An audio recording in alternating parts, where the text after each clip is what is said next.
Здраво на сите. Ова е ново видео и тука ќе се обидам да зборувам накратко за еден аргентински писател, Хулио Кортасар, исклучително важен писател. Кажав накратко, иако сваќам се повеќе дека да се зборува во 10 на 15 минути за некој многу важен писател со големо творештво и да се каже за нешто за неговиот живот, за книгите негови, за што може да читаме на македонски, не е воопшто лесно и мора да се биде многу селективен. Инаку тоа би можело да трае и 45 минути и 1 час. А тоа не ми е целта. Исто така кажав дека ќе се обидам да зборувам за Кортасар, затоа што според мене тоа е еден од оние ретки писатели кои што е тешко да се опишат и тешко да се опишат нивните книги.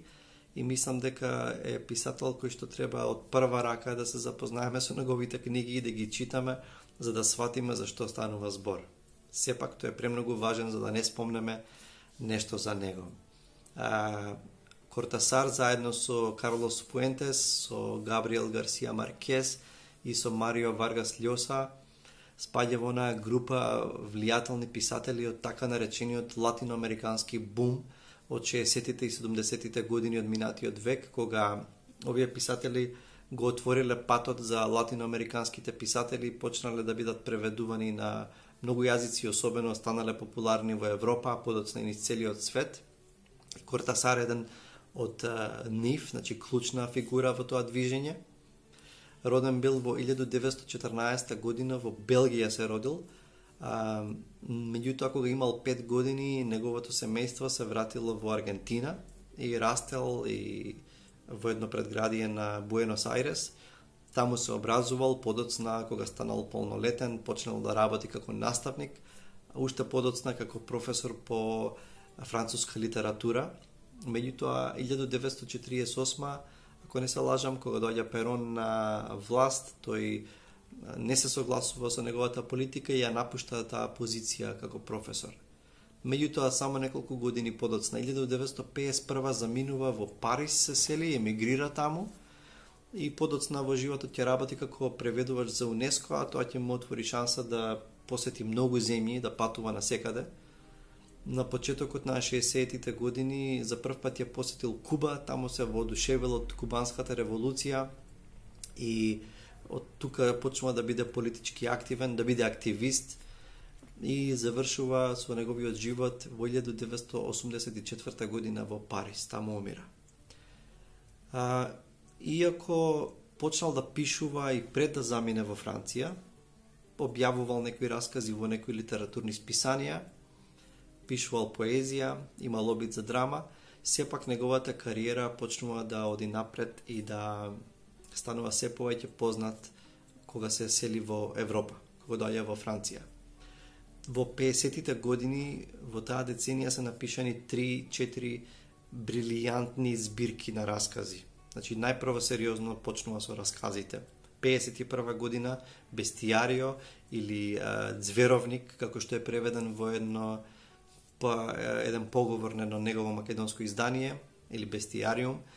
56-та крајот на играта и 58-та тајно оружје.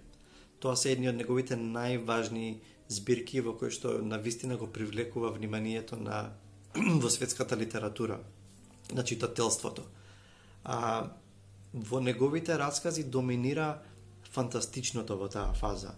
Фантастичното, преминување од фантастичното во реалното и враќање во фантастичното, идејата за двојникот, навлегување во другиот, навлегувањето на другиот во тебе.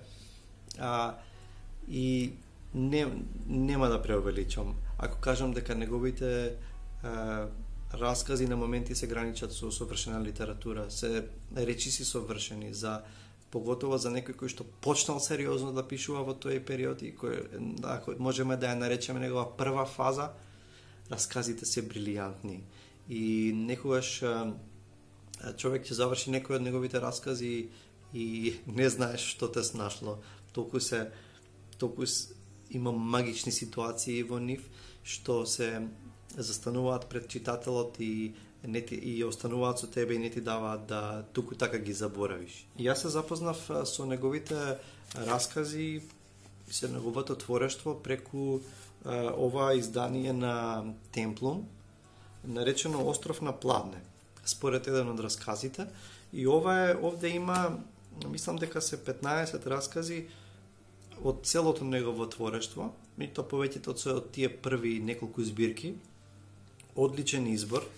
Ова е издадено во 2007 година, превод од шпански Катарина Мандарич. Интересно е што има разлика меѓу, јас барем кога го читав Кортасар, имаше за мене голема разлика меѓу овие раскази и неговиот роман Куц Камен, за кој што подоцна ќе спомнам нешто.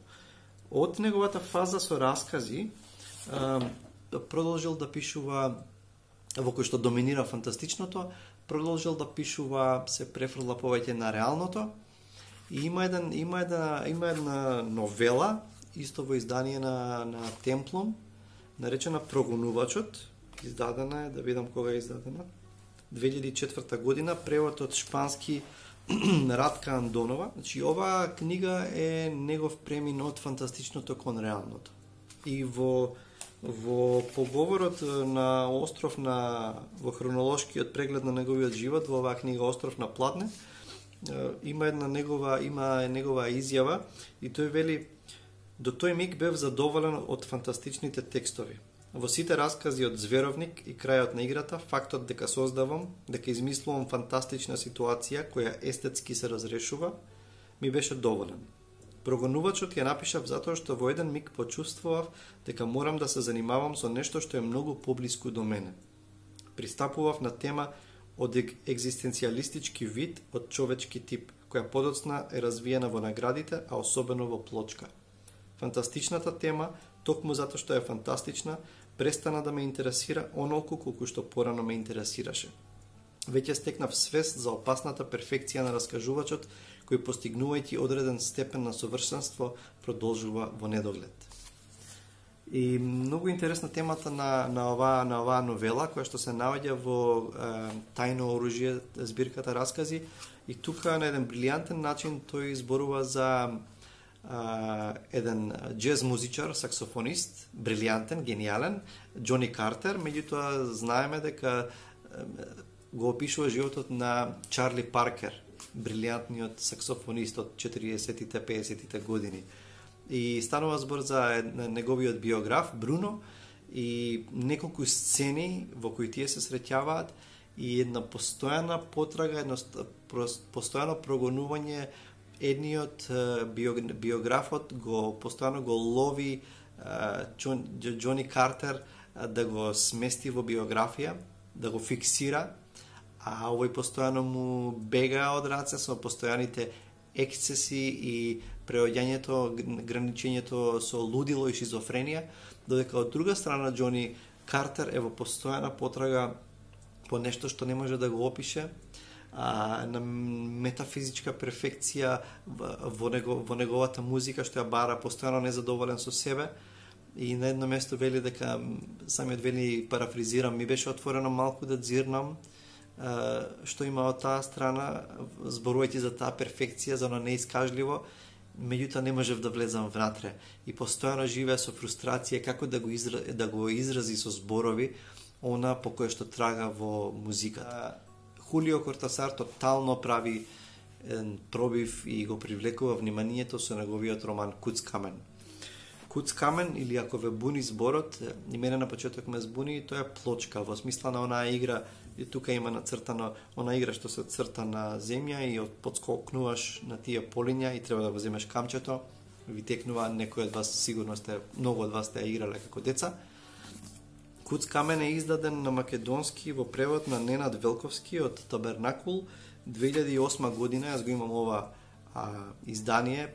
Предпоставувам, ако сте го читале на македонски, сте го читале ова издание. Ова е роман карактеристичен за Кортасар во смисла на тоа дека тука се покажуваат вистинските белези на неговата литература. Тоа се експерименталноста, иновативноста, играта, и романот е познат не толку по самата содржина, колку по формата.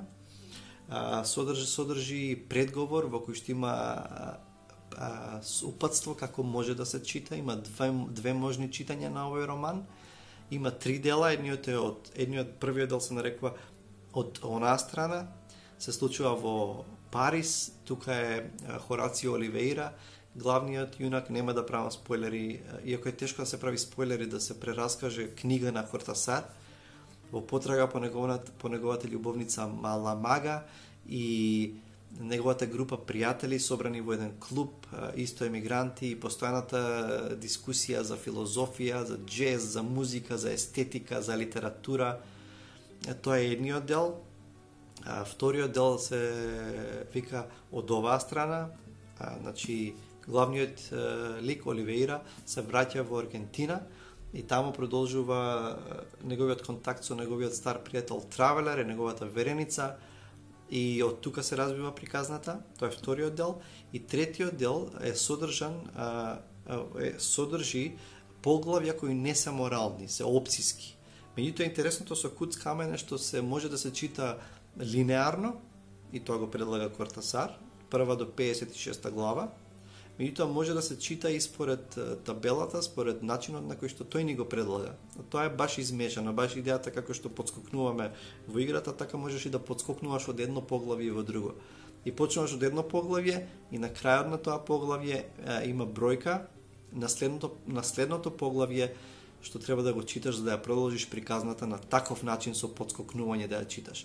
Јас кога ја читав на тој начин, планирам да ја читам уште еднаш, меѓутоа баш линеарно, да видам какво доживување ќе биде тоа.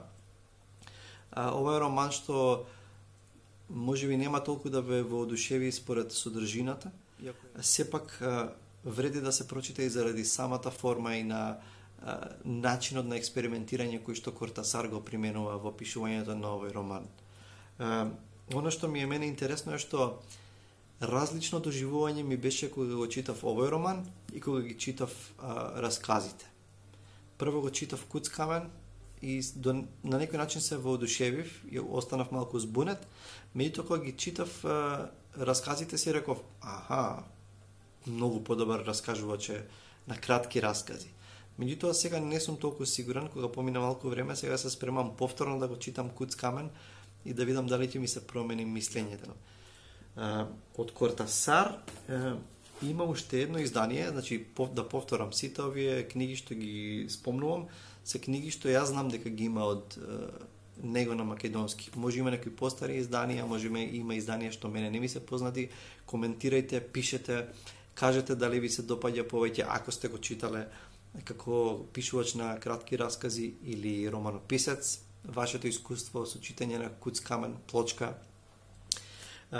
Има еден друг роман издаден од антолог на 2013 година во превод од шпански на Боријана Мојсовска, и овој роман се вика 62 модел за составување. Нема да зборувам за романот затоа што не сум го читал. Оно што знам дека е многу комплексен, експериментален роман, и 62 всушност тој романот го почнува приказната, ја вади, ја црпи од 62-то поглавје од Куц Камен. Би сакал да слушнам ваше мислење за овој роман ако сте го читале, колку е сличен на Куц Камен, колку не е, колку е тежок, колку е лесен за читање. Треба да е одличен роман, меѓутоа чека на листа да биде прочитан. Слободно коментирајте, кажете ми што мислите, ако сте го читале, ако не сте го читале, ви го препорачувам од се срце да го читате.